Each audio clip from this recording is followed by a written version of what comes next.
estabas hablando del el Brasil, que había tenido problemas ya con Uruguay.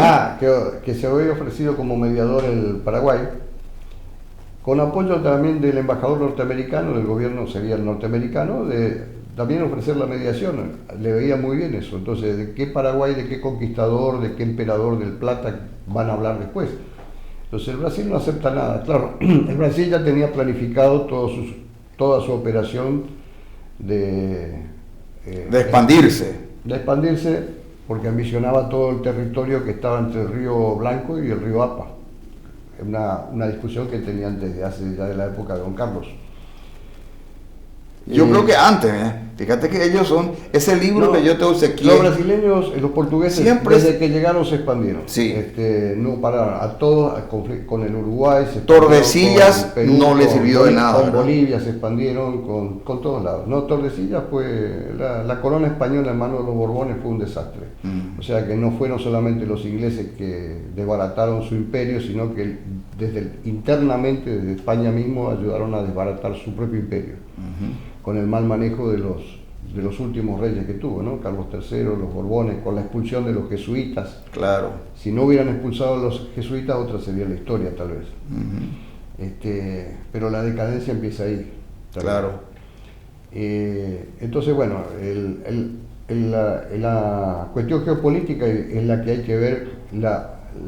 El desarrollo del Paraguay de aquel entonces no era bien visto por estos intereses foráneos, ¿no? Sobre todo el Brasil, que ambicionaba territorio, la Argentina, Buenos Aires, ¿no? La Argentina, Buenos Aires también ambicionaba territorio paraguayo. De repente, un buen día dijo, no, el Chaco es nuestro. Creían que tenían derecho sobre el Chaco, hasta Bahía Negra incluso. Y Inglaterra, que a su vez no veía también el desarrollo de estas regiones. Lo que hay que entender es la geopolítica. Lo que se debe enseñar en los secundarios, en las escuelas, es realmente esas cuestiones, las históricas. Y no entrar en discusiones que no, de buenos o malos. Y siempre tal López es la figura, el malo de la película. Sobre el tema, una pequeña aclaración o pregunta.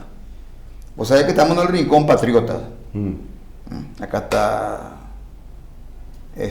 García Márquez, Coronel Franco, Gondra. Manuel Gondra, Roa Bastos, Eligio Ayala, Eusebio Ayala e Ismael Rolón. Y mi pregunta, ¿deberían de estar acá? ¿Merecen estar en este espacio el doctor Francia, Antonio López, Mariscal López? Y te iba a decir eso, te faltan esas figuras principales.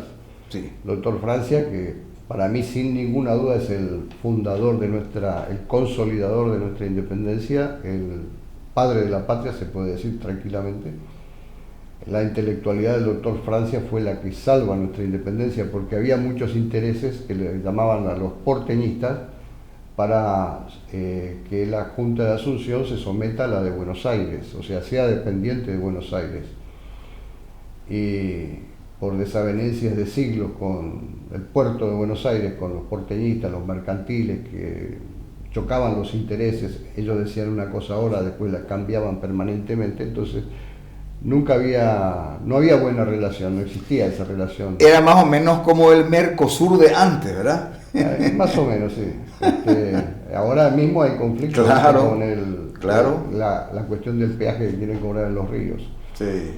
La arbitrariedad, o sea, la incoherencia es la coherencia de los porteños, generalmente, sí. digo yo. Y el doctor Francia, bueno, Carlos Antonio López, ni hablar, y el Mariscal López, un héroe epónimo que muere defendiendo la patria, pudiendo él haberse ido al exilio, con toda su familia, con todos sus bienes, dinero no le faltaba, él todo lo que tiene lo da por su patria, mueren sus hijos, Panchito, el famoso Panchito Coronel López. ¿Y qué más se le puede pedir? Y después, bueno, eso quedó también, como dijimos antes, como ejemplo de defensa de soberanía con el tema de la guerra del Chaco. Claro. Quizás si no hubiera habido eso, si López se hubiera retirado, el Chaco no lo tendríamos hoy. ¿Por qué? Es una suposición, ¿no? Porque los bolivianos ya tenían intereses sobre ese territorio. Siempre para su salida al río Paraguay, ¿verdad? Ambicionaban el territorio, por un lado. Ellos pierden la salida al mar en la guerra con Chile. Sí. Bueno, eso es mucho después también. Pero la ambición sobre el Chaco estaba antes de esa pérdida de Chile. Y después viene con el tiempo el tema del petróleo también, que habían descubierto petróleo y los bolivianos ya habían concesionado tierras que estaban en disputa a la Standard Oil. Por eso que se dice en algunos libros que tenía fuerte olor a petróleo. Sí, sí, el olor a petróleo está en la guerra esa. Y la Standard Oil fue denunciada, la misma familia esta poderosa que es dueña de la Standard Oil, el Charles Manhattan y no sé cuántos bienes más, por el famoso senador Long, que acá hay una calle que lleva su nombre. Sí, esa denuncia la hace en el Congreso norteamericano en el año 34. Denuncia a esta familia directamente, ¿no? Que ellos son los que están inmiscuyendo, financiando, cuando fue los Estados Unidos que reconoció que ese era territorio paraguayo. Así que, bueno,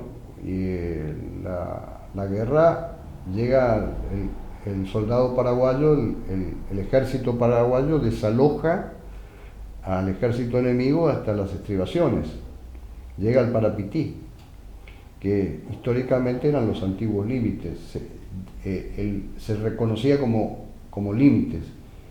Y el Paraguay siempre, antes de la guerra, ya... Estás hablando de la época de los mapas de la gigante provincia de la India. No, y más acá también, porque fíjate que Santa Cruz de la Sierra fue fundada por Nuflo de Chávez, ¿no? Que partió desde Asunción. O sea, ¿por qué puede fundar? Porque Asunción, el obispado de Asunción, la gobernación de Asunción tenía los derechos para hacer tal cometido. No podían, un adelantado, un virrey, lo que sea, un gobernador, no podía excederse de su territorio. En cambio de Asunción, y hubo disputas también con este famoso Manso, en el cual se reconoció que era el Paraguay el que tenía derecho de fundar lugares ahí. Ahí también se habla de que, pero poco, que fue el Brasil el que también influenció, tras bambalinas movió los hilos para que Bolivia invadiera el Paraguay. Eso poco se comenta. En uno de los libros de Julia Velilla comenta el tema, ¿no? Y está, bueno, el factor de la Standard Oil. ¿Y qué ganaba Bolivia con eso? Brasil. Crear un conflicto en la cuestión zona. De límites territoriales, en la zona del norte. Y también lo que más influyó para que Bolivia invadiera, se animara, era la indefensión que tenía el Paraguay, que se suponía que tenía después de la guerra, con las distintas revoluciones que había permanentemente acá, con las crisis políticas permanentes que había, y con generada siempre por los liberales. Claro, ellos a partir de 1904, de diciembre de 1904, toman el poder hasta el año 36. Después hay un interregno, un año y medio del gobierno de Franco, hasta vuelven ellos en el 37 en agosto, hasta el año 40 que fallece Estigarribia, y después indirectamente siguen, diría yo, porque Morínigo fue puesto por los liberales como ministro, y después, bueno, toma la presidencia hasta el 48, el 47 que se vuelca con el Partido Colorado. Recién ahí empiezan los colorados a gobernar.